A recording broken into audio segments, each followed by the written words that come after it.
Kane, it's 1-0. We're fucking down. 13th in the championship. The takeover happened as I said it would. People will be. Oh, when have we got Leeds?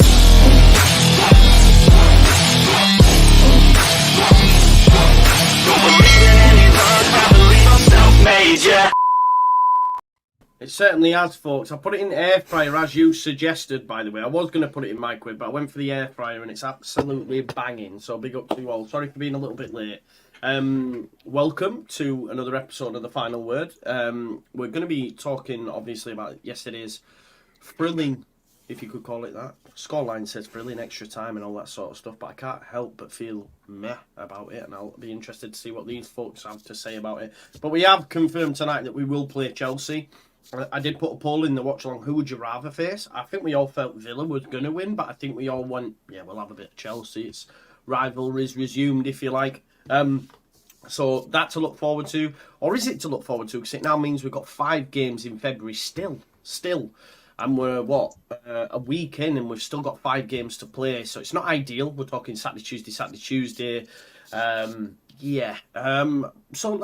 Listen, I haven't really got an agenda tonight. It's more to just check what everyone thinks on the game, the Chelsea future game, all that sort of stuff. So I tell you what, Evie, I'm going to work this way. You kick us off. How are you feeling about the game and also the prospect of playing Chelsea first and foremost? I can understand why people are feeling a bit deflated, but I see it as a positive thing because we played without our 6 players we dropped from the starting lineup, and we have a couple of shots that hit the the goal, the crossbar and the post and things. So I think we can still, there's still a lot of positives. The weather, I know you shouldn't blame the weather, but it was atrocious. How many games were called off and things yesterday. Full tie settings there, by the way. That was full tie settings. I don't know if you know who tie is, Evie. Do you know who tie is? No, I didn't think so. Anyway, go on, carry on. It's an all-timer video, that one. Okay. Basically, for context, Evie, go on then. An Arsenal fan off Arsenal Fan TV said the reason they lost was because it was raining. But go on, yeah, you're soft southerners. But it was kind of like the opposite of a baptism of fire for a lot of players who maybe haven't played in those weather conditions yet. And everybody played well, without being necessarily great. But you know how me and you have had our debates over the time, and we've debated over having impact subs, or as I would call them, game changers. But I think I probably should have phrased it more as impact subs, right? Last night, I felt vindicated in my point because those players that you and JT over the time have said, Somerville's a game changer, yes, but he is 99% in our starting 11. So he's already in that team. So in terms of impact sub, every sub that came on yesterday made a difference. And the only way that you see that impact is by rotating the squad. And that's been a common theme of, where I've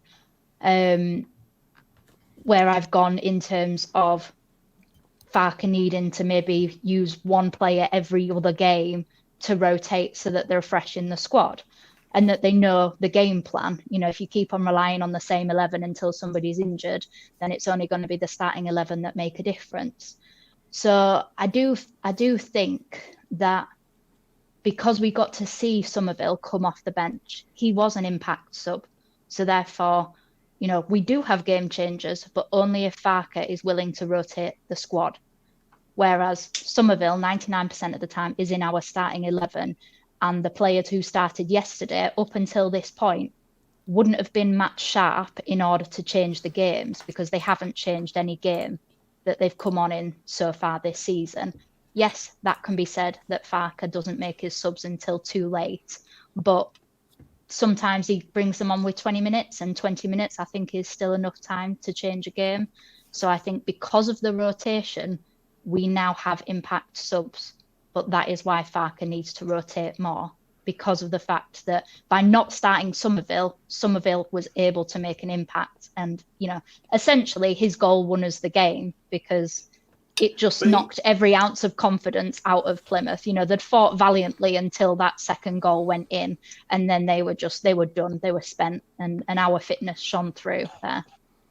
I might sound pedantic and might sound daft here, but I hear that as you saying, don't start your best players so they can come off the bench and score. No, but that's the point. If we only start our best players, we don't have those players on the bench to come on.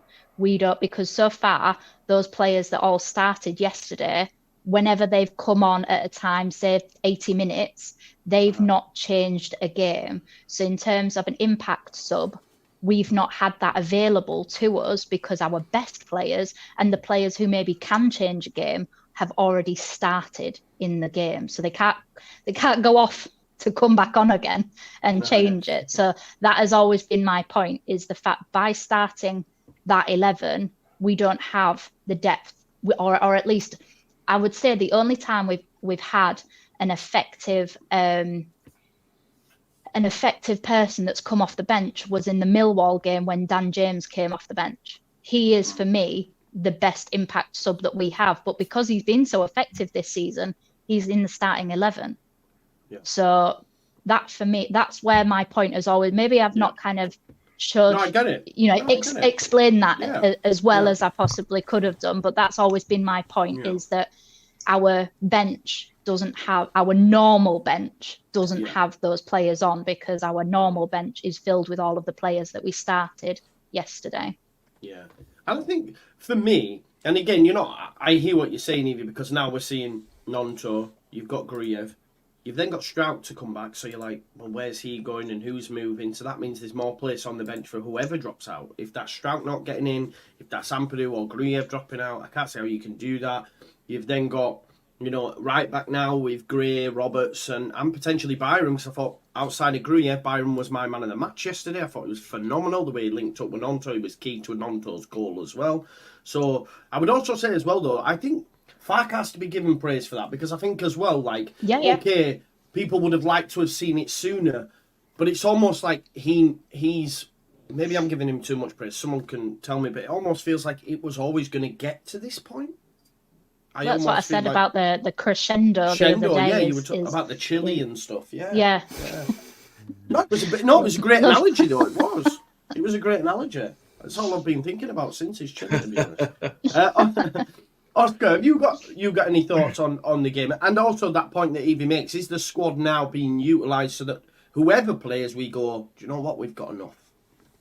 Yeah, exactly that. And I think who I probably relate it to the most is probably Pascal Struijk, really, in terms of we don't need to rush him back in now.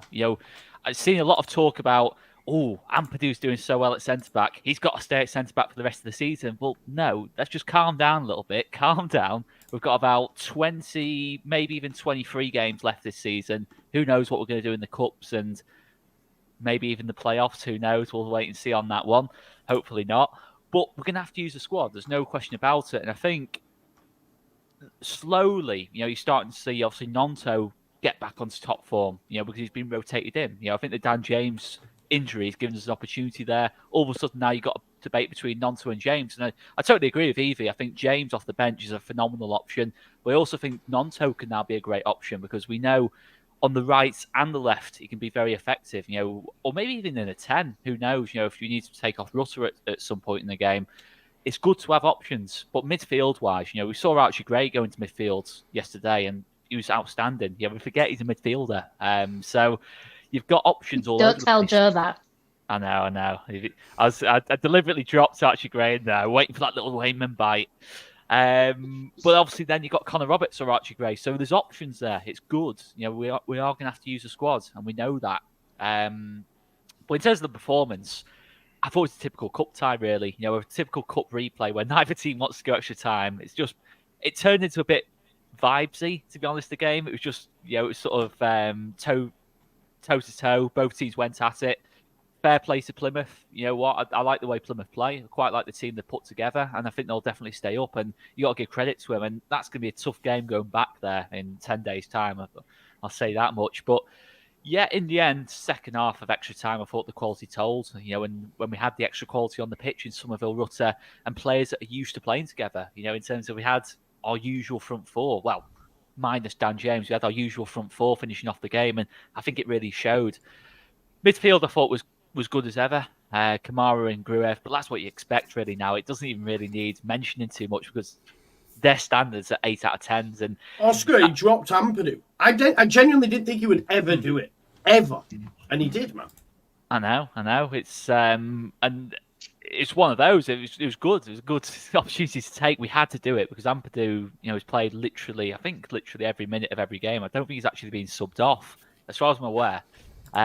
So yeah, we had to do something with Ampadu. I think he was the one player you're thinking, oh, he's playing too much football, far too much football. I'd probably say similar with Somerville as well, to be fair, because you see the type of tackles that go in on Somerville, he can easily pick up an injury in a game like that, or a knock or something.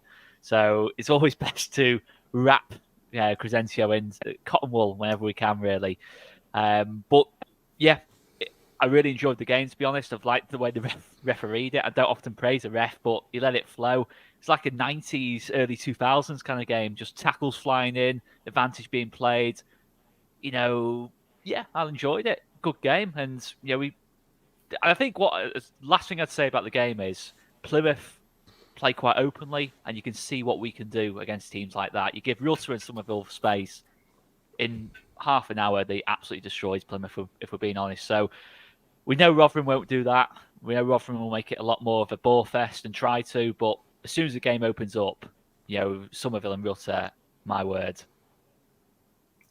I agree, mate. Yeah, they're phenomenal, and I think it's just honestly, just to say, it's ridiculous how much better they are than 99% of the other players in this league. Not to be arrogant, but they are just.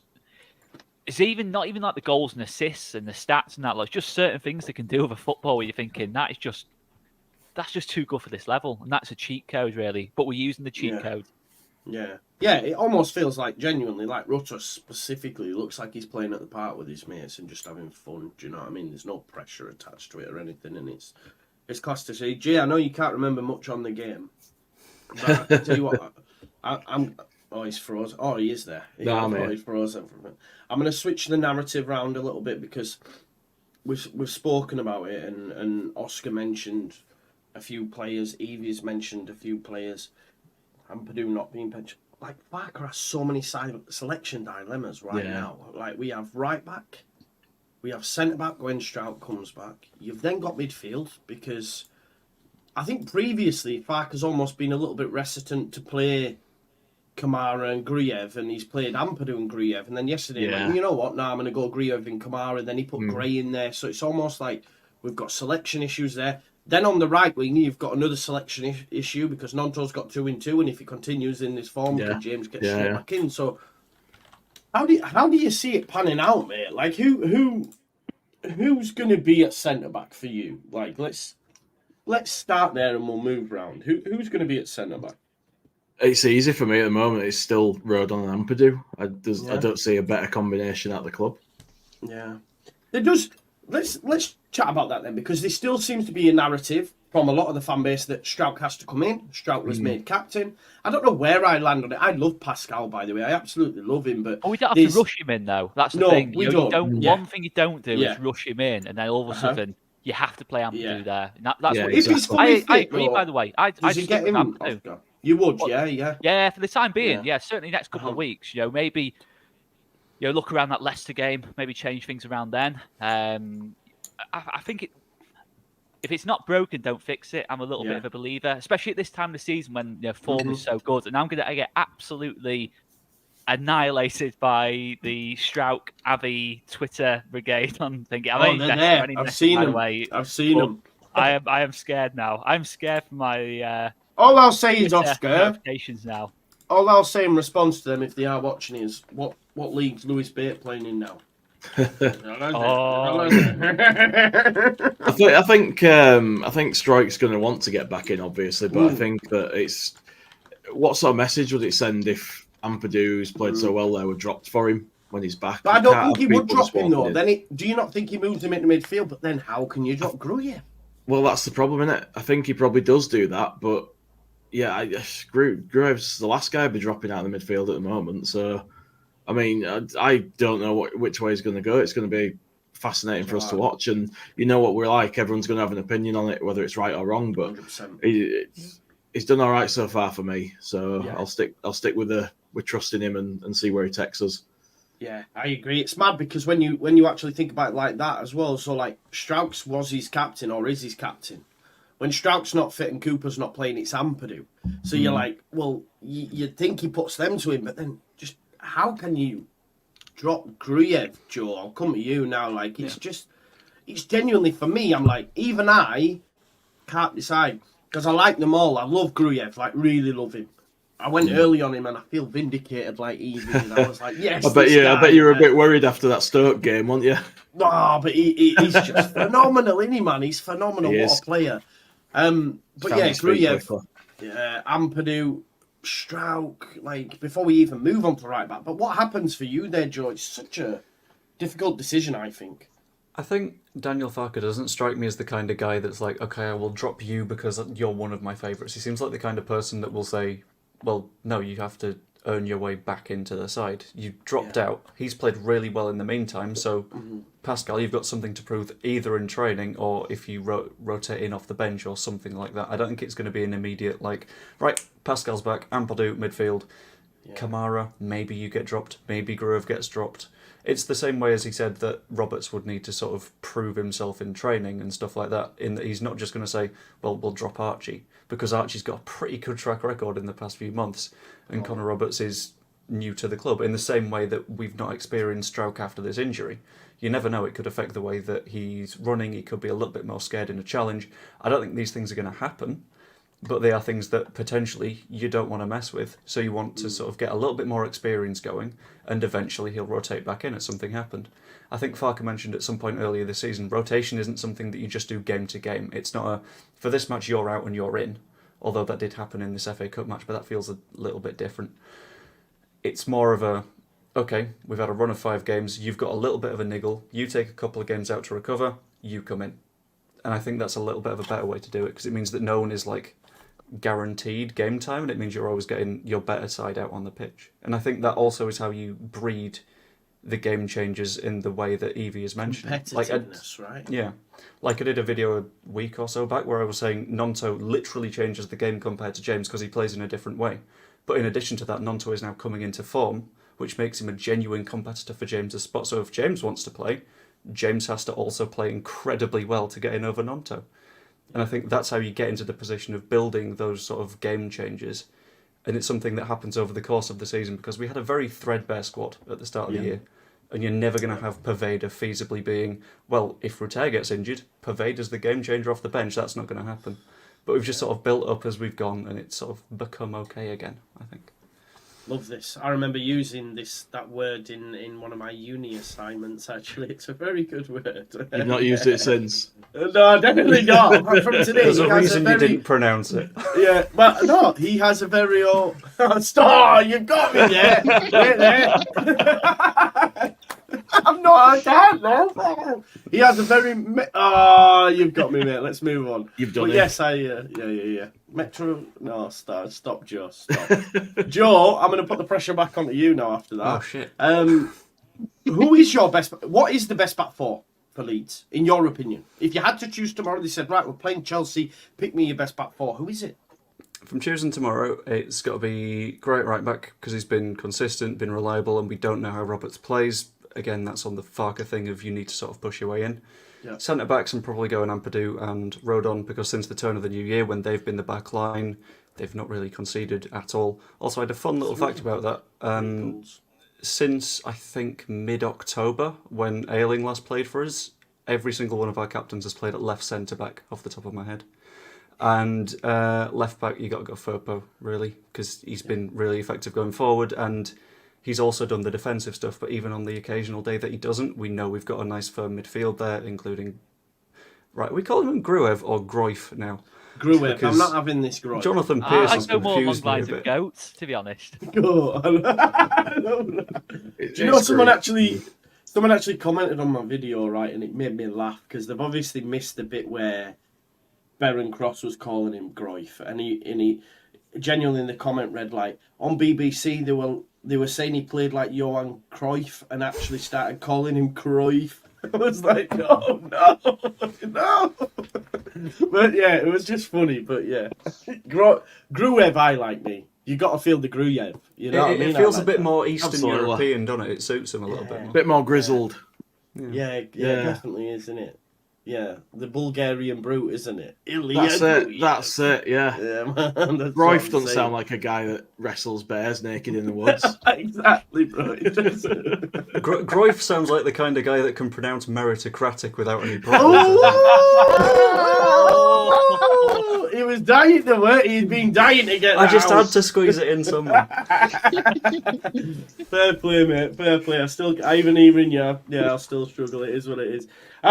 Yeah, so many selection dilemmas. I think James. Yeah, I don't know. I suppose you could change that right wing depending on opposition. Actually, does he go into midfield? But then I think Kamara for me was phenomenal yesterday. By the way, I thought he was really, really good. So I wouldn't be changing that.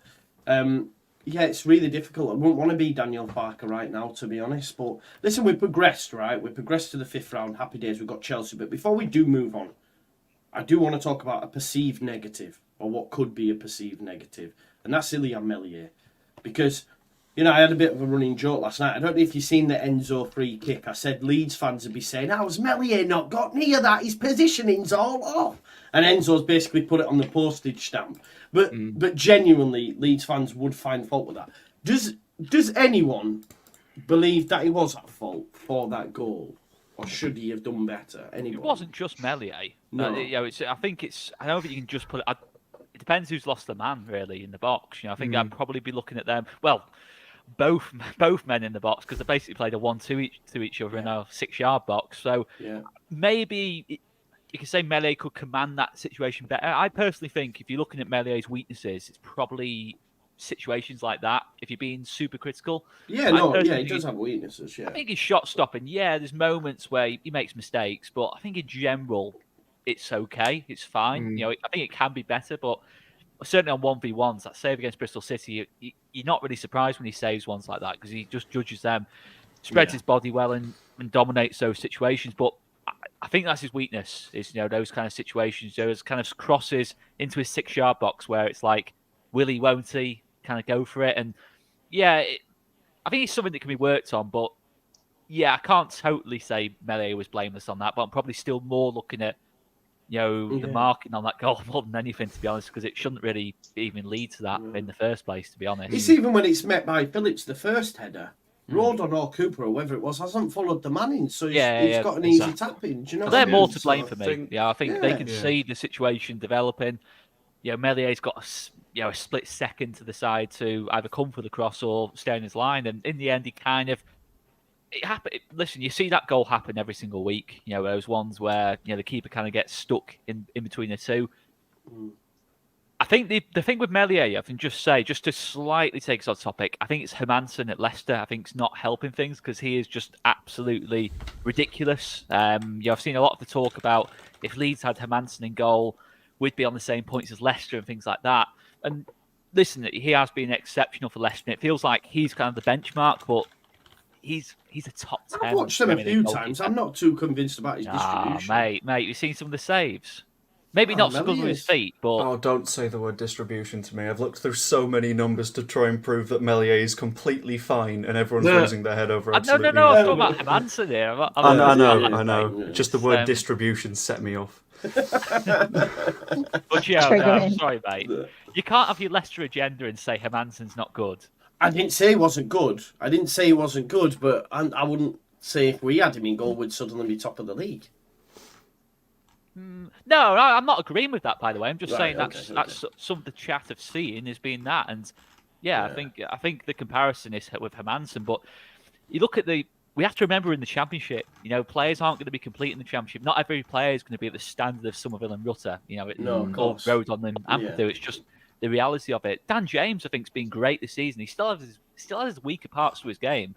He still has moments where you're shouting at him in the middle of a game kind of thing, because he's made a crazy decision. And Firpo, I think, has been great last couple of weeks, but still weaknesses there with Firpo's game. So The reality is we went up under Bielsa with players that still had weaknesses to the game. I mean, Patrick Bamford's, in terms of finishing in that Bielsa season, enough said kind of thing. But the play we're not going to have complete players in this team. There's not many players in this league who don't have weaknesses and areas to improve. No, I think that's fair. Does anyone want to wade in before we move on? Because I feel like I'm on this one-man defence league at the minute, and probably didn't need to be spoken about it, but it's like I just get so annoyed and triggered by people having a go at him, trying to tell me it's his fault. I'm like, it's not his fault. I could do a pretty big numbers argument for you if you want. Do it, man. Let's do it. On XG, Meslier has conceded one more goal than he should have, which admittedly not great, but we're in the Championship. Everyone has conceded, well, not everyone, but on average, the average keeper has conceded more goals than they should. Straight 1.0, so normal enough. Carl Darlow, in his 2.5 matches this season, has conceded 1.2 more goals than he should have, which makes him, over 10 times fewer matches, worse than Meslier. Your other option is Klaassen, who's had 0.02 XG of shots at him, but everyone's saying he keeps clean sheets because he's not faced a shot. Sure, yeah, exactly. Klaassen's rubbish, by the way. I say that he's rubbish. Sorry, he is rubbish. I don't think he's played enough for us to judge, to be honest. I do. He's rubbish. He's not it. 21's he's rubbish. One thing I'd take I would say back up over Darlow. To be honest with you, Yeah. at this moment in time. Yeah. One thing I would say, which is kind of on the Meslier thing, but kind of on like my own personal agenda that I've said multiple times throughout the season, is the fact that if our forward line do their job properly, then that goal doesn't matter anyway. And we're not even mentioning about Meslier. So for me, if the forward line does their job more efficiently and more effectively, then it doesn't matter if they get a goal late on, because we've got enough quality to keep them at bay. And I also hope that it's not being... I hate it, and I hated it when we scored, because we did exactly what we did in the first game against them. It was all us, and then we got the goal and we backed the feck off. And then it's like, we aren't that team. We're not a stereotypical Championship team. We can't nick a goal and defend for our lives. I know we did it against Norwich, but that's the exception that proves the rule, kind of thing. So for me, we need to get 2 or 3. But the problem is it took us 26 attempts on goal to get 4 goals. And those last 3 goals, let's face it, Plymouth were dead. As soon as we started into the extra time, they were absolutely dead on the backsides. So why are we not converting our chances? In order to protect our defence, why is the forward line not being as clinical as it needs to be? Because 1 goal in this specific Leeds team doesn't usually win you a game. So if the forwards know that, do something about it. Actually take more shots and you know. Go on. Sorry. Finish. No. Carry on. Sorry. Oh, sorry. With the dropping into defend thing, I don't think that's okay, we've scored, now we can just hide. I don't think that's what the plan is. I think the plan is with teams like a Plymouth, like a Rotherham, like who else is down there and a little bit shit? Sheffield Wednesday, probably. With the teams that are down there and don't want to play football against you, once you've scored a goal, that's when they need to do something. And when they have to throw players forward, there's very few players back, and we are really good at the transitional stuff. And I think that's what we're trying to do. I think we're trying to make it more of an opportunity for us to do the counter-attacky things where they have to throw players forward because we've sat deep. And then no one's going to outpace Somerville. No one's going to outpace Dan James. And then you get a free run. That's roughly with, what was it, Preston maybe? Where we had a 3 versus none and then we got given a free kick for some reason. Yeah. That's the sort of thing that I Somerville think... chance, Joe, when he's tried to dink it over the keeper. I know that came from a corner, but it's a similar sort of vibe, isn't it? You know? Yeah. I think it's less of a we're hiding away and trying to keep a clean sheet and more of a we're trying to generate the chances in a different way. And I do think it's a better idea to keep on going, make it 2-0, and then try that. Yeah. But that's what I think the plan is. I'm not saying whether it's a good or bad one. I'm just saying I think that's the general gist. It's really frustrating the way that we fail to kill teams off so often. Like, we seem to really labour at it. We'll play brilliantly till we go ahead, and then we seem to get like bogged down, labouring, trying to find another goal that just doesn't seem to come in a lot of cases, or comes very late, you know. But it's so frustrating because, like Evie was saying about the front line, the quality that's in there, we shouldn't be having problems putting the ball in the back of the net. We just shouldn't. I mean, I think if we look at all the Plymouth games now, right, you've got the Plymouth 2-1 at Ellen Road, you've got the Plymouth 1-1 in the FA Cup, and that one last night. I mean, I don't think it's mad to say it could have been about 10-3 across all games, if we're being honest. If not more. Like, we hit the Exactly, I mean, I felt so sorry for Joe in every game, Gelhardt. didn't we? Yeah, Where we Joe just Gelhardt, absolutely Mateo destroyed Joseph. Plymouth. Yeah. Joffrey could have really done with scoring that. Yeah. I was impressed. I thought he was by him, lively. He was same. lively coming on. You know, Yeah. I thought he did well. I think just like to kind of finish off on my point was the fact that we have so much possession as well now. We had 270% more possession than Plymouth, and yet we still had to, you know, like it took extra time to get us to winning the game. You know, and like you said, Joe, in normal game time, that's 1-1. We've dropped 2 points there. So, you know, but looking on the flip side, the positive side is that was with 6 changes to our starting lineup. So realistically in the league, we're not going to be starting with that.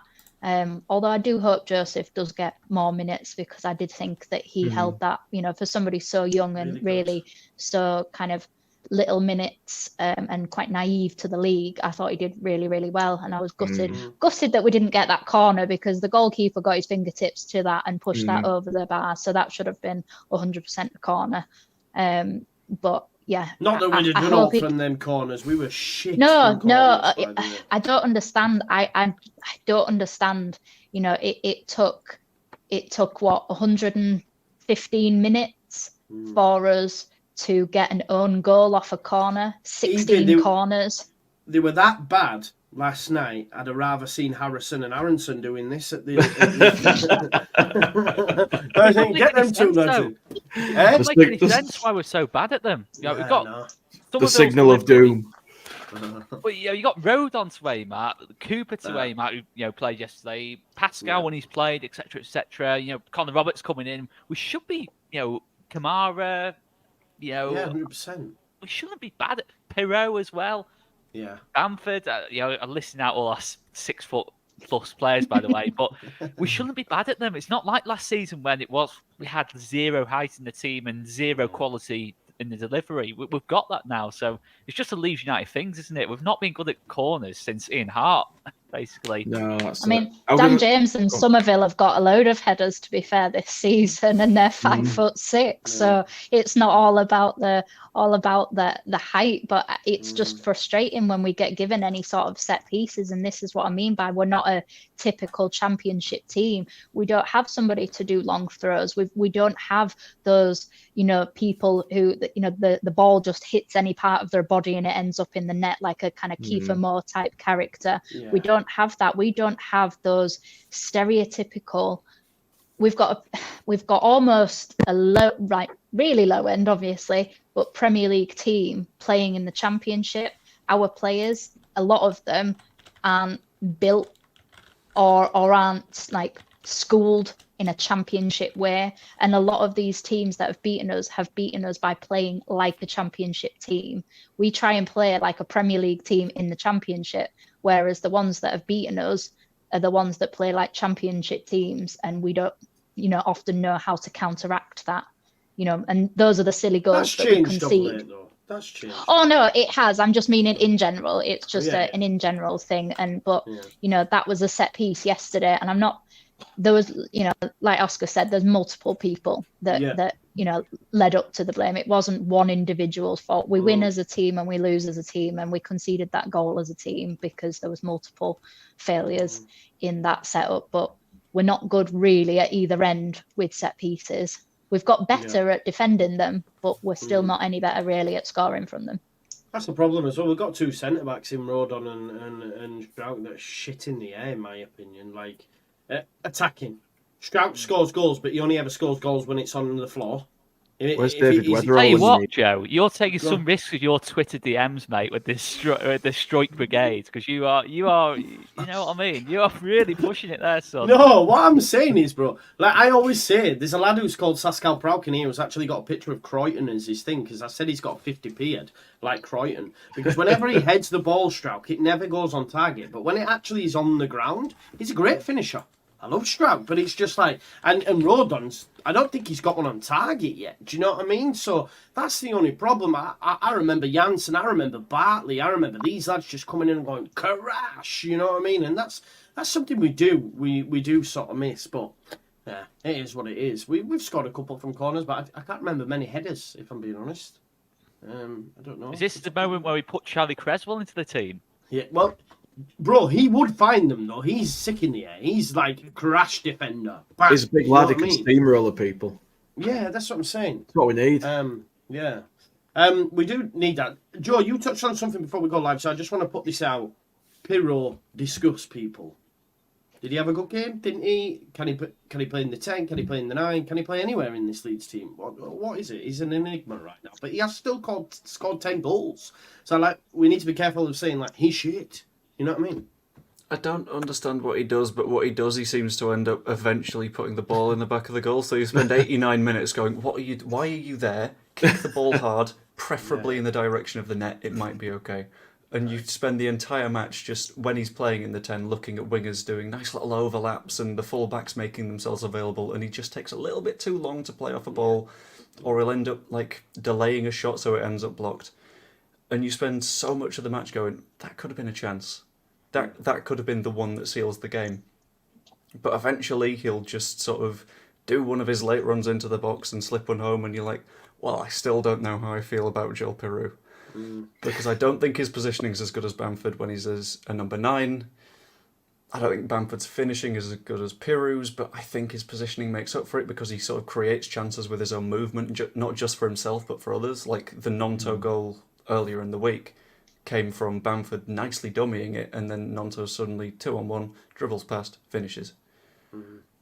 I don't know. I don't know how I feel about him at all, and I hate it. Oscar, do you have anything? Because I know I seen you put a tweet out a few weeks back saying like how, you know, let's not pretend that he wasn't key in the first few months, which I think some people are forgetting now. I think the Perot-Rutter dynamic for like sort of September to late November, I think fired us up the league really. Yeah, Somerville, Dan James, you've got to give credit to as well, and the back line. But that change by Daniel Farke really worked at first, but ultimately it's kind of got found out a little bit, you know, around that Rotherham game, Sunderland game time. I think it started to really get sussed out how to stop that. Because I think Perot is a 9.5 really. He's not a 9 or a 10 for me. Oh, he's a 9. He's a striker in the front two. I don't really see him as. I don't think he's quick enough to be a 10, or you know, on his feet, light enough on his feet to be a 10.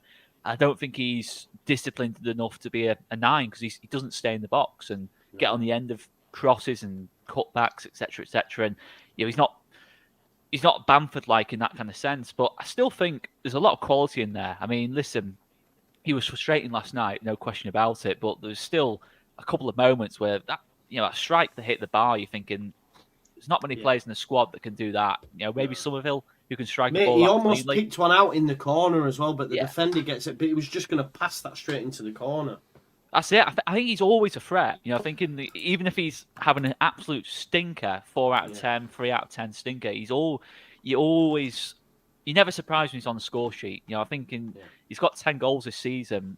I could still see him getting 15 to 16, maybe even 20 if he gets himself back into the starting 11. But there's a few things on Perot.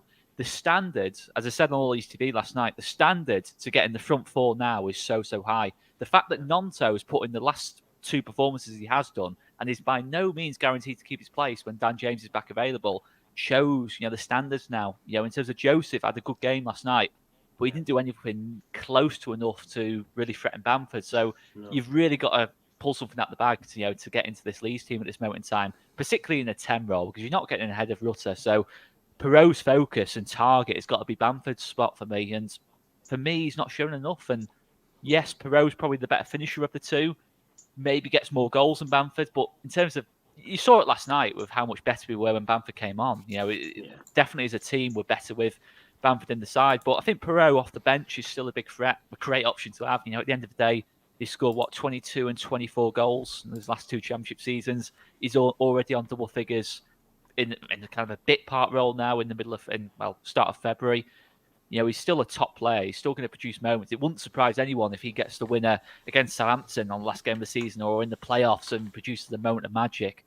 But the thing with Perot is he's never been this kind of player at Swansea that was a Rutter or Somerville at Swansea. He wasn't someone that was running games. He was frustrating at Swansea as well. Okay, he was probably producing more moments, but he wasn't suddenly this fantastic player at Swansea either. He was all action kind of thing. I think I think in the modern game now, you don't see a lot of forwards like Perot who are quite relaxed, to probably use the word, but not in a totally negative way. He's cool as ice in front of the goal, but you like your Berbatovs and that, like that. Yeah, kind I was of going to say Berbatov. You don't see a Yeah. lot of players like that. He can still produce a moment and win a game in a second, kind of thing. But I don't think he's ever going to be a player that doesn't frustrate, if that makes sense. I think he's always going to have those. It's always going to have weaknesses to his game. As I kind of said with Melier as well. But yeah, I'm not totally. You can't call Perot a flop when he scored double figures, and and he's had a big impact at the start of the season, really out of position. So it's a bit worrying going forward in terms of getting Perot into this team, but still a great option to have off the bench or as backup. At the very least. Great He point reminds by me a bit Jamie of as well. Rodrigo in the thinking terms that. of It's a very similar situation. He was, none of us really liked him until last season because of the fact that, he was being played in a similar role to what Pirro is right now. And he wasn't that person because, he was quite, slow, maybe a bit lazy at times. And then when you played him in a striking position last season, it's probably the only thing Jesse Marsh actually did right was play Rodrigo as a striker. But he also doesn't have necessarily the same attributes even as Rodrigo. But in terms of frustrating, because we paid a lot of money for Rodrigo and we paid a lot of money in terms of championship money for Pirro. But yeah, like Oscar said, he's still got goals and, you still kind of want him on the pitch at times because last night, there was a time, had we have got given a penalty, if Pirro's not on the pitch, who's your choice to take it? Because, there was no, but what I'm saying is even with, there was no number 9, essentially, do you put that pressure on Joseph? Do you put that on Nonto because he's not necessarily a striker? He's more of a winger or a second number 9 is Nonto. So, maybe not from a spot kick kind of striking. So he's just frustrating, but I don't think that we can demolish his character in terms of he's not causing any issues. He's not kicking up a fuss. He's still getting on. He's still cheering everybody else on. And when he's called upon, he is, he's finishing the chances. I do wish that he'd get a goal from open play just in games like that because, it's just that's why he played him yesterday on Captain. Yeah. I think he recognised. But we needed another number. We need a backup for Rutter because if you're gonna he's not a number 10 that has been established. That's the whole reason why Rutter is now playing as a number 10 is because Pirro isn't that. So, for me, he needs to be playing as a number 9 because he's more like a 9.4 because he's he's closer to the 9 than he is a 10. But he's neither. But he's closer because of the finishing. He doesn't have the pace or the creativity to be a number 10. So it's he's probably nearer a 9. It's like someone you'd refer to as a forward rather than striker, isn't it? Because he's just not quite sure exactly where. But like you guys have said, he's scored 10 goals, so you can't write him off. It's just the link-up element of his play is just not brilliant, and it breaks moves down sometimes, and that's what's frustrating with him, I think. Yeah. And it does feel a bit to me, like when we had Billy Sharp in a way. A guy that you knew could finish, he could bag for days, you know what I mean? But the system didn't suit him. so he couldn't shine, and it was as frustrating for him probably as it was for us. And it's probably similar with Piru. He's, as Evie said there, you can see like he's interested, he cares, the effort's there, he wants to do well. So it's probably as frustrating for him as it is for us, to be fair. But there's quality there. He's in double figures already. There's certainly more for him to do this season for us. He's going to contribute more goals, almost certainly. So we just have to keep up. Oh, is that him? I froze. I'm just going to say we have to keep hoping something clicks, and hopefully it does soon. Yeah. No, I think, like you say, it hopefully will. I mean, he's probably going to have some sort of say this month, because like I say, we've got 5 games, man, this month. It's going to be a little bit hectic, so we'll wait and see. I do just want to leave yesterday's game now and start to look ahead potentially. Before we do, just touch on Chelsea in the next round. A couple of super chats. Andy says, "Is that Chris Pratt?" Badger says, "If the current team was in the Prem, where would they finish? Looking at that current table, I'm thinking around 13th. We won't be getting relegated, that's for sure. I can say that with chest. Without actually going into it, we're better than the 3 that came up. Fancies against Forest right now, Everton at home. Yeah, I don't think we'd be as high as 13th though. Actually, when I actually think about it, if I'm honest, but yeah, we'd be all right. I think we'd be all right." Told you Chelsea, and we will sack Poch and Purdue hat-trick. Well, team, hope you're all well. Yeah, thank you. Gary was with us last night. Johnny Smiley says, "Meh, what the fuck? It's cup time, we played well." I think it was more just like, normally, I hear you, like normally, after we beat someone 4-1 in the cup, we'd all be bouncing, but the fan base just feels a little bit meh about it. And I do as well, and I'm just wondering why that is. I don't know. I think it's because there's so much pressure in the league games, and we just want to get promoted, I think. Sean says, "I think our best team is Melier, Firpo, Archie, Strout, Rodon, Gruyere, Vampadu, James, Somerville, Rutter in the 10, and up top, Bam. I don't totally agree with that, by the way. Yeah. I'd say I wouldn't put Pascal in straight away, as I've already said, but that would be my team, definitely. Cool. Colin says, "Nice Premier League test against Chelsea, see where Leeds really are at. I love Farke. I really hope he's the man for us in the Premier League with some big investment." And that's where I want us to finish up. We've got about 15 minutes left. Obviously, Chelsea in the next round. I think it took a lot of us by surprise. I genuinely felt Villa would win. Villa have been impenetrable at home up until recent, because they lost to Newcastle like 4-1 or something, and now, they've been beaten by Chelsea, so maybe there's an issue now with that home form. But I genuinely thought Villa would win. Chelsea have gone there and put on a bit of a clinic on them. They dominated the game and were well worth the 3-1 win. How do we feel about it? Obviously, we all want to beat Chelsea. Is anyone sat here now? Because listen, when we get closer to the game, it'll be different. But I think we'll get beat, if I'm honest. But I just want us to Do you remember like Burnley last season when they played City and everyone's going, "Burnley are flying at the top of the Championship. Let's have a look what they're going to do against City." It's that kind of vibe.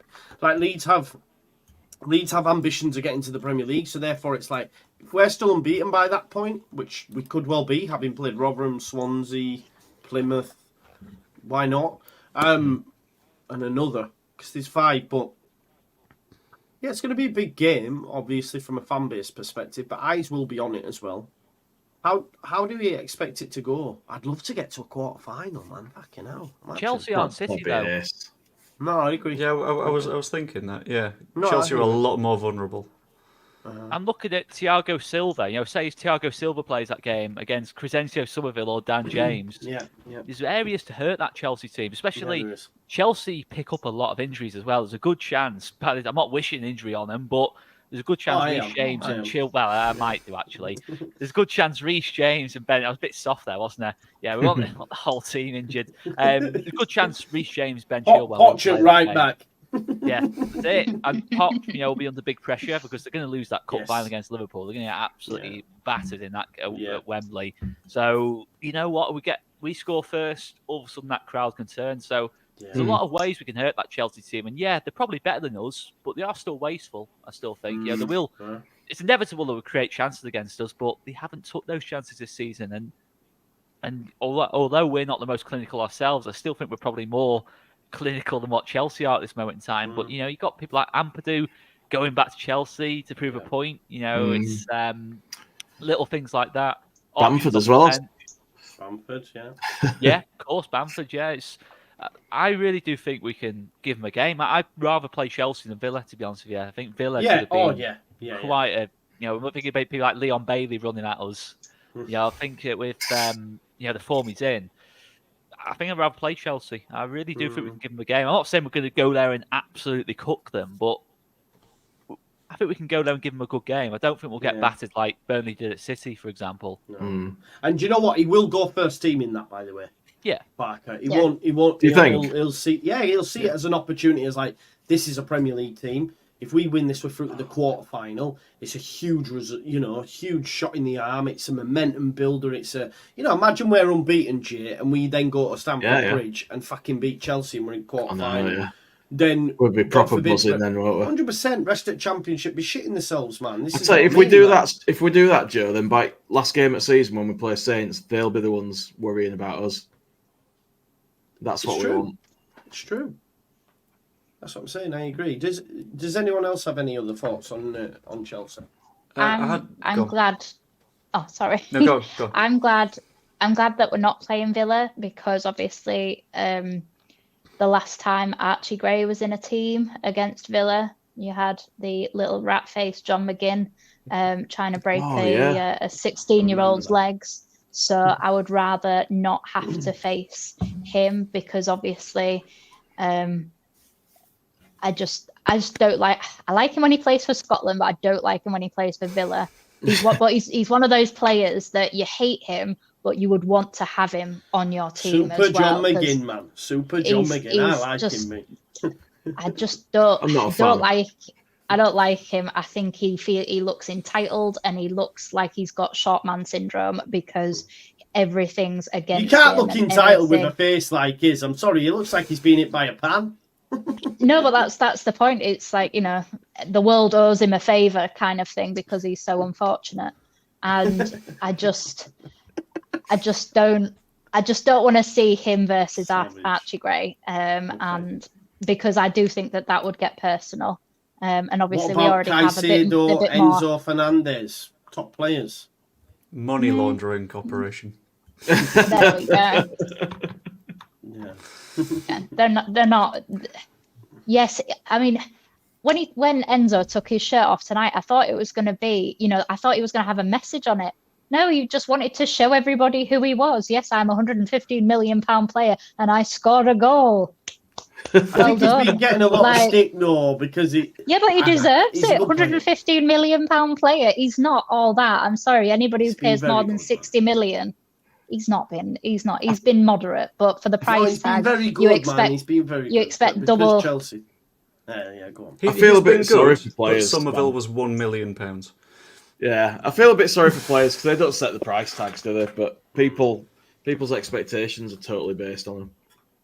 But Chelsea got rid of Ampadu and bought Caicedo and Enzo Fernandez in their midfield. Do you think he £7 million on £220 million? Is it that much of an upgrade? So I'm not sure. It is. I think it is. It is an upgrade. You're never going to admit that. It is you an would upgrade, be but do you happy think if 200 million Leeds more? spent that on two but players. You just said it's not that much of an upgrade. I mean, it's not £200 million worth of an upgrade. They are better than Ampadu, though. What we doing? I guarantee Ampadu could get us to 10th in the Premier League at some point, which is what Caicedo and Enzo Fernandez have done combined. If they were like 80 million, do you know what I mean? I'd say probably fair enough. Top player money. But yeah, that's crazy money. No, but yeah, Ampadu's good, but he ain't that good. Do you know what I mean? Anyway, let's move on. Are you taking Somerville over Cole Palmer, Eva? Yeah, because he comes with less of an attitude issue. To be fair, Cole Palmer is the only player that is worth any money in that team. The rest of them are just overinflated princesses who, get spoilt by kicking a bag of wind around and get paid, tens of millions of pounds a year for the privilege to do it and can't even get into European spots. And then you've got Brighton who are on a shoestring budget in comparison, mainly because they've stolen all of Chelsea's money off them for Caicedo and who was the other? Was it the left back? Yeah, Cucurella was the one. It's very telling that you can't remember his name as well. Yeah, it was. I just remember. I remember his hair. Yeah, well, he just reminds me of what was he called? Sideshow Bob from The Simpsons. Yeah. And I think I would probably rather have him on my team than Cucurella. Just a quick note on the match itself. Before we play against them, the 3 matches they have leading into it is City away, Spurs at home, Liverpool in a cup final. Wow. That's not a nice run of games. And Can I make a quick prediction? Poch won't be in charge. Do you reckon? Apparently they can't afford to sack him. Apparently it's an FFP issue. They can't afford to sack him. Yes, I suppose, but could he resign at that point? I don't know. It's pretty toxic now. He's not resigning, mate. He's not losing that fight. Definitely not. He's not got the BLC. He is staying in that job for as long as he wants. 100%. Listen, he's getting that payoff. It's going to be awkward if they get beat by Spurs and Spurs fans sing his name. Yeah, so anyone see Thiago Silva's wife, what she tweeted out about Pochettino? She tweets some shit. Yeah, she really does. She's a proper little shit stirrer. It's almost like these women have got no what to do and they just sat around texting and doing social media all day. Well, these guys go out. What did he say? Basically, full-on Claude from Arsenal Fan TV saying it's time to go. Basically, if you read the tweet, it does honestly say it's time to go. What, she said that and Thiago Silva's... What? Yeah. There's 100%. She's definitely got no better to do. It's time to and hasn't deleted the tweet. She said sorry for the tweet, but hasn't deleted the tweet. I'm just imagining if this happened with Leeds, like a Leeds player's wife did this, like, oh my word! It's I mean, Weston McKennie was basically doing that all of last season, wasn't he? He was getting his buddy to go like, Leeds bot's a bit shit, and it's like, we know you're telling it. That's how he knows these things. His buddy that was going to reveal all after the season, but never did. He was benched tonight, and he's been asked the question about it, hasn't he? And Pochettino says it's only based on performance. That's it, he said. It's a bit strange you would drop Thiago Silva, isn't it? That's a wild one. I didn't know she'd said that. Still Chelsea's best defender at 39, going on 50. Yeah, I don't rate Badiashile. He started off well, but then you've got Axel Disaster. I like Malo Gusto, but I don't think they're great. But like you say, Oscar mentioned it, our front Rutter, I can't wait. This is the exciting thing for me, regardless of the result. I want to see, we've seen Somerville, but I want to see Rutter against Premier League opposition in a team that actually is suited to the way that he plays. Because obviously we had Big Sam, we had Jesse, all this shit. Like this season, it's like he's had the shackles off. And I think them lads will be so hyped for this fixture. So hyped. You've then got the likes of Cooper and stuff getting into them. This is a huge game for Leeds, you know. The fans will be there. And I think the Chelsea players won't get that because they don't have any of them old players that'll be able to remind them. They've only got really Conor Gallagher. That's it. That's the only player that's got, and he'll probably have a good game because it's a type of fixture he'll thrive on, Gallagher. But I think the others may be a little bit passive. And then if Leeds, like you said, get an early goal, then why not, man? And then imagine, you know, we can be in the quarter-final, man, like nosebleed territory. Actually, I asked the chat this question, and this is how we're going to finish, right? Promotion this season or FA Cup win this season? Which do you take? I'm intrigued to know your answers. But, yeah, not both, one or. Right? So, Championship winner or FA Cup winner? I'll start with you, Jay. It's easy for me. It's promotion. I'd love to win a trophy. It'd be an amazing day, an amazing memory. But I wouldn't want to be sat 5 years from now looking back at that FA Cup win while we're still in Championship with all those good players gone and starting from scratch and thinking, if only we'd not had that distraction. Would it be a distraction to be known as 2024 FA Cup winners? Well, look what happened to Wigan. Yeah, but do you know... All went wrong for them after they won that. But if you ask Wigan about that day when they beat Manchester City 1-0, they're not... Oh, mate, it'd be an amazing day. It'd be something you'd cherish for the rest of your life, but so would promotion. Yeah, I'm giving away my answer there, aren't I? But mine's FA Cup. Evie. I want promotion more just because we'd have Europe with no team next year because everybody would leave because we're not in the Premier League. The only player that leaves for me is Somerville, by the way, and Nonto. The rest stay. No, they have Rodon to go won't be for, there. Rodon won't for be, no. FFP. Rodon. Loans. But For no. FFP, they would No, but be you've got going. the No. European broadcasting money in that case if you've won the FA Cup, which is a issues lot. with FFP. Yeah, no, that's true. That's true. It's not mega though. If you're not in Champions League, it's Let's still not better get than, down you into know. the fine minutiae details. I mean, it's highly unlikely we're going to All right. win the FA Cup anyway, isn't it? Just But, Joe's FFP breakdown podcast. Here we go. And Oscar? I just love the fact we've beaten Peterborough and Plymouth in the cup, and now we've got to the 5th round in the FA Cup, and now we're talking about winning it. We're in Europe You know now, what I mate. mean? We've not beaten Man Chelsea United's yet, running last season was piece Yeah, of piss true, for them, true. to be fair. but they didn't win it. No, they didn't. That Not was to Car- Roy that was Keane there, Carabao but they Cup. still didn't win it. It's like we've still got a lot to do. FA But Cup as for well, they me, lost to the only City. reason I possibly even debate this is just the players we would lose if we didn't get promoted. But I'm taking the FA Cup. Yes. Wow. I'm taking the FA Cup. You know, My it's God. just. I think the other thing I'd add into it is from the broadcasting money from being in Europe, we'd have that good a squad going into next season. There you go. We could, but I would be worried about losing Somerville and Rutter and Rodon. That would depress me a lot. But who knows? Maybe they'd stay around to play in the Europa League. You know, who knows? Yeah. Who knows? See, before I come to Joe, I'm the same as Oscar. The reason being, right? I don't think Vic. It's not an awful take. I agree with Oscar here. At the end of the day, for me, I've won the championship. It's shit. It's shit. You give me the FA Cup. I remember. We can say, remember promotion. Yeah. Went up there 3 seasons. We're back down. If we didn't go up this year, we'll still go up next year. The league, arguably, because there's a big chance we won't go up this year, will be weaker next year for it. But again, that's going into the fine minutiae. But for me, if you could tell me that, final kick of the 2024 season, Leeds United lift the FA Cup against one of the big boys, I'm taking it every day of the week. Every day of the week. And I'm Can I not just have even one thinking... more thing in there.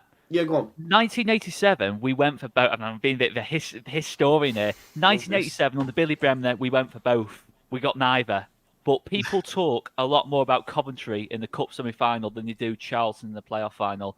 It's the FA Cup is the memories, especially when we haven't. Listen, we won the Championship title, of course, but we haven't won a hell of a lot. If you look at the last 30 years or so, it's a big chance to win a big trophy. It's a fantastic story, and I don't think the downside of promotion is anywhere near as big if you win the FA Cup. And for me, it's got to be that. My big ambition in life is to see Leeds win at Wembley. I can't cope with a playoff final, so it's got to be an FA Cup final for me. Yeah. That is my big ambition in life, is to see that. Imagine that, experiencing that. Like, and those that are saying finances, if we get feck the finances I'm asking you as a fan.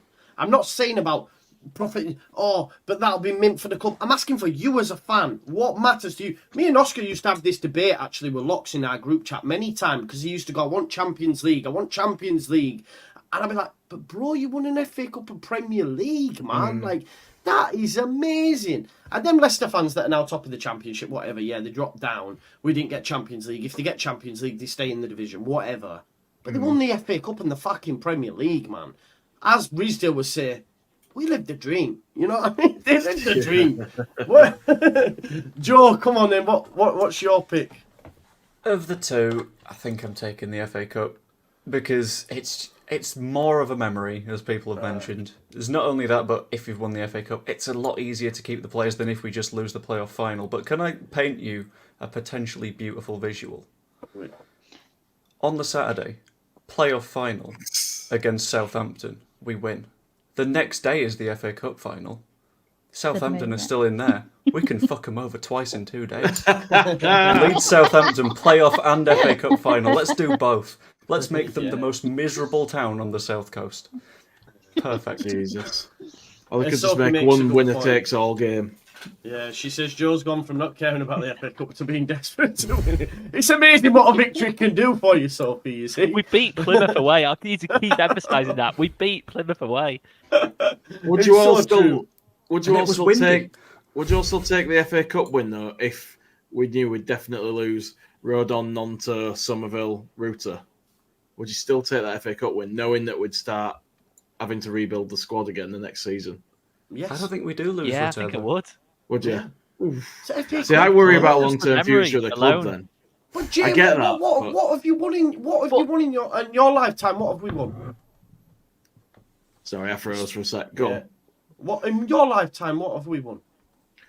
Oh, bugger all, mate. Do you know what I mean? There you Bugger all. go. And it'd be great because it's awful when it's been so many years since Leeds won a trophy. Man. And I get all that, I really do. I worry about long-term future of the club. It's like, what price, do you know what I mean, for the FA Cup? Fuck that, If man. we're fucked after that and we don't go up, you know. Liquidate it all once we won a mate. major trophy. I don't fucking like that for the rest of my life. But, like, Yeah. the thing is, well, we know what going into the Premier League is like. It's not all sunshine Yeah, and rainbows. exactly. You know, Oh, no, at the end no, of the I get day, that, we're I getting get that. promoted, and we're going to probably finish at best 15th or 16th in the Premier League. For me, I'm taking the FA Cup all day. I get over that. It's the 16 years outside the Premier Yeah. League. And, you know, some of you lot are way younger than me looking at you, so you probably won't remember how hard it was just seeing us in the Premier League and then not be for so long and it just becoming a distant memory. My first footballing don't memory wanna was do it being round at my granddad's watching final score as Leeds United got relegated, Oh, that's a great introduction. which is a good start, I think. And you thought, that's the team for me. Yeah, it's perfect. I'll stick with him. That's great. Sean, it's not that deep, man. We're just having a chat, not bro. that Calm. Tranquil, bro, right? Tranquil. Of course. One thing I don't- I would say Go on. is that this time, when we get promoted, we're going to have an actual business running us, and we're not going to have 100%. some random Italian chances Exactly. and Yeah. like a Spanish, some sort of fraudster. So we're going to get better. We're going 100%. to consolidate our place in the Premier League. So I would sacrifice an FA Cup now for that consolidation in the Premier League, because that's where the money is. That's where you get the better players. It's a short-term sacrifice for a long-term gain. We get to keep these players that excite us so much this season. If we don't go up, for as much as Rutter has been amazing and he looks like he's having the best time of his life, we've seen it before where people look like they're one kind of person and then they're tested. And he has already given us a season in the Championship, and he has been brilliant for us. So if we don't go up, can you ask somebody who has got like so many of the top stats in this league to sacrifice another year of such a fleeting career for a club that he hasn't grown up supporting Leeds? It's not like with Archie Gray. Archie will stay with us. That's fine. If we were still here next year in the Championship, he's still there with us. I'm not concerned about him. But I think Rutter goes. I think Somerville goes. I think Nonto goes. I think he does, because I think we'd be daft to not sell him while his stock is at his highest. Because if we don't have to need to deal with sell him, another, but if we lose all of the other creative, which would lose Nonto, because even if he doesn't Nonto sign and a Somerville, new yes. yeah, But not Rutter. but they're the main people who convert his chances. They're obviously there's, but you need the money. And Somerville will only have 2 years left on his contract by that point, and anything less than 2 years, and we're coming from a position where we have to sell again. So we don't have all the, the bargaining chips again. We're going to have to deal with all of the crap of everybody going out on loan again. So there'll be so much turnover all over again, and you're sacrificing at least 2 players that will definitely go. And you don't have Rodon. So we have to start this building of the defence from scratch all over again, just like we had to do this season. So I would rather sacrifice the FA Cup this year, get up, consolidate our league position, attract bigger players, as well as maintaining players that we already have, and go for a cup run once we've been 15th, 14th. We're already on a cup run, baby, man. We're on the 5th round, man. But we're not We are by our promoted yet. standards. But we're not promoted yet. So Imagine we do both. if we do that's it, both, that's the answer. Just do that's both. that's incredible. But I'll be over at Moon. we have. we've seen what happens when people say "affect the finances," and we can say that but from we're a looking fan. at it too No, now, right? no. I know. But Yeah, at of the end of course, the I hear day, were we all really happy when we got relegated in summer? Were we all No. shouting from the Evie, rooftops? you've No. got two doors. You've got two doors right in front of you now, yeah? Yeah? Yeah. Right? Forget all that other stuff, right? I hear can't. what you're Don't saying. allow me. It's going to Right, give you I the hear red what pill you're or the saying, I blue pill do. now. Oh, FFP, oh, this. I hear you. Oh, we might lose Rutter. You got two doors to walk through on Saturday morning, right? You got your scarf on and that. One of them's promotion back to the Premier League. One of them's Wembley with your family to watch us win an FA Cup. Which one are you taking? You know the answer. This is the point. No. Long term. Yeah. Can I add a little bit of spice? Oh, my The FA Cup man. finals I'm against Scum. Oh, let's go. Leeds Lout, you wind it in, you big stiff idiot. Stop being a silly. Go on, you go. Sorry. Go on, Joe. I'll add a little bit of spice. Promotion, second place, so we've not won a trophy. FA Cup, we've beaten Scum. Demolished them. Yeah, I'm sorry, I'll just take that. Even if we don't finish second, even if we finish outside the playoffs, I am taking that all day long. The only thing I'd add, if we did say not go up and win the FA Cup and then end up in Europe, GG Rutter, I think Duncan Hamilton mentioned it earlier on, like Rutter, Somerville, even Rodon, Nonto, etc., they're not going to, as good as they are, they're probably not going to get offers from the top six just yet until they've had some time in the Premier League. Is, say, Crystal Palace or Brentford with no Europe that big a step up from European football going to places like Rome away or Dortmund away? Yeah, but the TV rights can just really take a But risk. they've gone. How many players have we seen during the summer go to Sheffield, go to Burnley, instead of coming with us? Because of the fact that Sheffield's finances are in absolute chaos. They are going to be screwed when they come back down. So but they want a payday now. So if you're telling me that we can't offer them Premier League, no matter whether we can offer them European football, we can't offer them Premier League wages. And unfortunately, for as much as people go on and on about European football, there's a reason why Chelsea have got the players in over the last year. They've not been able to offer them European football, but they have been able to offer them stupid wages. And money talks, and player integrity is not really much of a thing nowadays. So to be fair, if you're earlier on, we both agreed that those players were shit. Yeah, but that I get that. But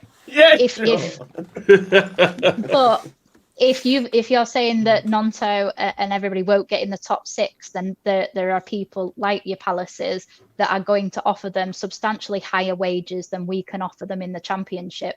They are going to take that so that they're in the spotlight. Nonto want to go to Everton, who are in a relegation battle for the third consecutive season, but they can offer him the wages and the spotlight to get into a bigger club. We can't, because the Championship isn't as big as the Premier League. So for me, those players still choose to go to lower Premier League teams for the instant payday and the spotlight to be picked off for other teams. Yeah, there was something you mentioned earlier, Evie, about the ownership thing for a video I've been working on, sort of behind the scenes. Joe and Evie know about it. Evie, I'm still waiting on you. It's fine.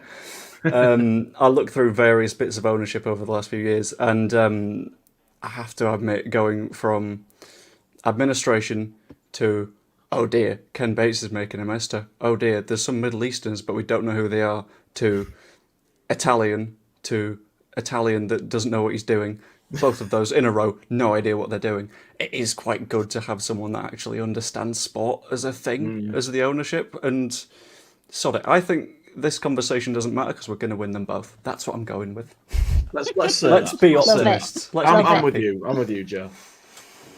I'm just taking it. I know as much as we all want to get back in the Premier League, but it's not going to. Realistically, it's not going to be fun going back into the Premier League. The first 2 years are not going to be fun unless we do a Brentford or Brighton and really get the recruitment absolutely spot on, and Rutter and Somerville take to the Premier League. But the odds are it's not going to be fun. Forest live the dream. Are they really enjoying themselves that much where they are at this moment in time? I'm not sure they are. I'm just listen. The downfall is huge, but under this ownership, I think if things did go wrong anyway in terms of getting promoted, I'd have confidence we could rebuild. We have to remember Rodon only arrived this summer. They picked out Rodon. Why couldn't they pick out another Rodon? There's no reason for that. I'd still be worried, don't get me wrong, but the thought of beating Man United in the FA Cup final is I can't move away from that. Even if the club got liquidated the next day, I can't look past that. I can't. I would happily retire from watching football for the rest of my life if that happened. This is the thing, like, and I'm not taking shots at anyone now because it's myself as well. But the modern game has made us all into like we have to be mathematicians, statisticals. You have to be everything, right? It's just like for the pure passion of it all. Like for me, like. It's winning the FA Cup, man. It's winning a trophy in my lifetime. I know people say 91, 92 when I hear it, but it was 4. It was 4. You know what I mean? And that was the top division at the time. That wasn't no stinky Championship Division 1. It was the top division. You know what I mean? So amazing. That is class. And if you were old enough to remember that, I envy you. This is what I mean. I envy those that got to see the Rev. Joe, don't give us this. We know you were on the pitch at Bournemouth when you were 2. Do you know what I mean? So I envy those people. So I would love, just to experience some of that, man. One thing I will add, right? If it was prior to the promotion under Bielsa, and we'd had 15, 16 years out of it, then my answer's promotion every day of the week. But now that I've experienced Premier League again, and recent times at 3 seasons, I'm like, give me FA Cup every day. Give me FA Cup. Do you know what I mean? Vic, you're taking it too literal. Oscar's joking. Of course, he doesn't want his club fucking listen. The reality is, we've beaten. I'll say it again. We've beaten Peterborough and Plymouth. Even after we beat Peterborough, this was getting debated. We won a cup game, and this has got debated. We're not going to win the FA Cup. But Chelsea lost to Borough and we beat Borough. Leeds fan wants club liquid. That's a sign. I'm sorry. I might put up a short, Oscar, and stick it out. There is not a chance we're going to win the FA Cup. I'm sorry. And I'm sorry to burst everyone's bubble. No, it's not going to happen. Fair. It'll be the same things happened for the last 10 years. It'll be since that Wigan won it. It's like it woke up the rest of the top 6. It'll be one of that big 6. In fact, it'll be Liverpool, Man City, or Arsenal. It'll be one. Oh no, Arsenal are out of it, aren't they? Or Tottenham, maybe. I don't know. Tottenham are out of it. Aren't they? We don't need this negativity. We don't need this negativity. Not here. But it'll be Liverpool, Man City. I'd actually bet money on that. To be fair. Yeah, Man City treble, I think. Do you remember when the Carabao Cup basically belonged to Man City? Yeah. I think it's go on. Go on, mate. I was just going to say, I think it's a bit depressing that our most recent trophy is the Premier League 2 Division 2, so I'd rather we actually win a thing soon enough so it's not some under-21's bollocks. Yeah. That's the point I'm coming to. When I was in my 60s... No, we won that trophy in Spain. Oh, the Festa de Elx, which is Elche's pre-season friendly every year. That once was won, I think, by Morocco or something like that. There we go. Didn't Arsenal keep going on about winning the Audi Cup? No, they used to get ribbed. That was Tottenham one. Spurs. Oh, it's Spurs. I knew it was one of them shit London sides. The thing is we've won the league we've done more recent than Spurs have. So there's always that to fall back on. I just wish we had that European Cup as well, so we could. I know we got cheated out of it, but just officially have it. You know what I mean? So when you see it like the Villas, the Forest, and then the other teams at the top 6 now, and I just think we should be there. We should be there. It's mental how the theme has never changed in the 100 and odd years now that the club's been in existence, and we get screwed, we get done. We never get, we never get what we should. We never do what we should. But yet we're all here. We all love it because we're all absolute idiots and gluttons for punishment and won't go watch anyone else. You're spoiling my video. I don't know anything about the bloody video, mate. I know. It's depressing. I'm basically getting called a boomer here in the comments. I want to win the Cup. Right, before I get cancelled, can I just defend myself a little bit? No. No, vibes No. only. No, you can't. Choose You your can't words beat the carefully, base. Oscar. No, Choose your words we won- carefully. If we won the FA Cup, we won't go under because I think we've got really, really good owners now. Yeah, who, yeah, of course. who yeah. know what they're doing. So it was only a joke. It was only a Yeah. joke, guys. Because Man Yeah. United won't get anywhere near the FA Cup final, so it was never going to happen anyway. So yeah, true. there you go. Look, 68% of people say they prefer promotion. Or 67. Oh, it keeps changing. 68. We'll go with 68, although it's 67 again. FA Cup, 33%. All I'll say is, right, just to round off on, just to try and ram it home one more time, it's like, when I'm 70, I'll remember the FA Cup win of 2024, not the year we finished second and got promoted to the Premier League. That's all I'll say on the matter. And I think. What if it's the final day of the season? What if it's the final day of the season? Yeah, that would be sick. Yeah, that would be like Bristol Rovers, wouldn't it? So yeah, that would be sick. Don't get me wrong, and I have a feeling that could happen. I reckon Somerville or Nonto will get sent off, and it'll be almost a carbon copy. And Pirro might score the goal, or Bamford might score the goal, and we'll be like, yes. And I'll be sat in my fucking room doing a watch along. But hey, it is what it is. Up steps Stuart Dallas for his return. Yeah, man. Nah, listen, it's been a great show tonight, and you know, a great debate towards the end. Actually, we were supposed to finish about 26 minutes ago, so it definitely went on. But one that I enjoyed. This is my video covering Leeds United because I've been cancelled from the back of this. Love it. Listen, I want you all to check out these amazing channels as well. Joe Blackburn, happy birthday, Joe, by the way. It's your birthday today. Happy birthday for that, mate. Mine in 2 days. Don't forget, folks. Yeah, Jay ought to know better. Big shout out to Jay. Oscar at All Leeds TV. Yes, you are on tomorrow, so make sure you check that out. Oscar at All Leeds TV, All FA Cup TV. I think maybe coming soon. And he's also on One Leeds, and I'll say what I said earlier on another video. I hope Connor's all good. I spoke to him earlier on. He was in a car crash. He's okay. So yeah, hope he's all good. And Evie, we're still waiting. 2025. Maybe we're going to get a new channel from you, or is it this year? The next time we get a major trophy. Maybe it'll be celebrating the FA Cup win. That's when you should do it, man. That's it. Yeah, that's it. Make sure you check out all the contributors that are on here all the time. It's great. And thank you everyone in the chat. And tomorrow I'm off to see my mum actually for the day. So probably do a press conference / preview when I get back, whatever time it is. I don't know what time it'll be, so just watch this space. Anyway. See you in a bit. Thanks for watching.